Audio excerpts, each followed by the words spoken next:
مولانا عزیز الرحمان کے بیانات سننے کے لیے مولانا صاحب کے آفیشیل یوٹیوب چینل مولانا عزیز الرحمان کو سبسکرائب کریں۔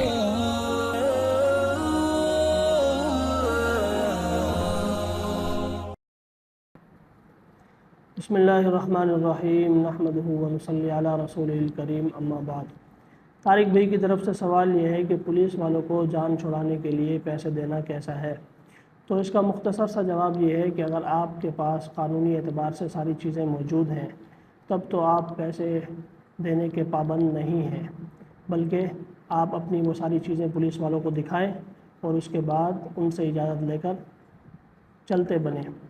اور اگر آپ کے پاس قانونی اعتبار سے کمی پیشی ہے، لائسنس نہیں ہے یا آپ کے ہیلمٹ وغیرہ نہیں ہے، ایکس وائی زیڈ کوئی بھی ایسی چیز جو قانون کا حصہ ہے اور آپ کے پاس نہیں ہے، تو اس صورت میں کیا کرنا چاہیے؟ تو اس صورت میں بالکل واضح ہے کہ قانون کی طرف سے، گورنمنٹ کی طرف سے ہر چیز کا ایک فائن جو ہے وہ متعین ہے، تو آپ وہ فائن کی پرچی کٹوائیں اور پھر آپ جو ہے وہ اپنا فائن پے کریں اور آپ جو ہے پولیس والوں سے اجازت لے کے رخصت ہو جائیں۔ اور اگر پولیس والے اس بات پر بھی آمادہ نہیں ہوتے اور آپ سے جو ہے رشوت کا تقاضا کرتے ہیں تو یہ جائز نہیں ہے پولیس والوں کو رشوت دینا۔ میں یہاں پر اس حوالے سے دو احادیث ذکر کرنا چاہتا ہوں۔ ایک ترمذی شریف کی حدیث ہے اور حضرت ابو ہریرہ رضی اللہ تعالیٰ عنہ راوی ہیں، فرماتے ہیں کہ نبی کریم صلی اللہ علیہ وسلم نے رشوت دینے اور لینے دونوں پر لعنت فرمائی ہے۔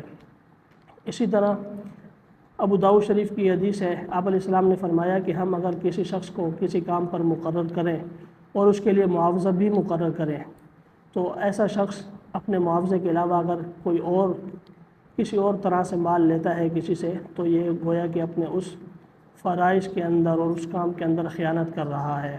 اب رشوت کس کو کہتے ہیں؟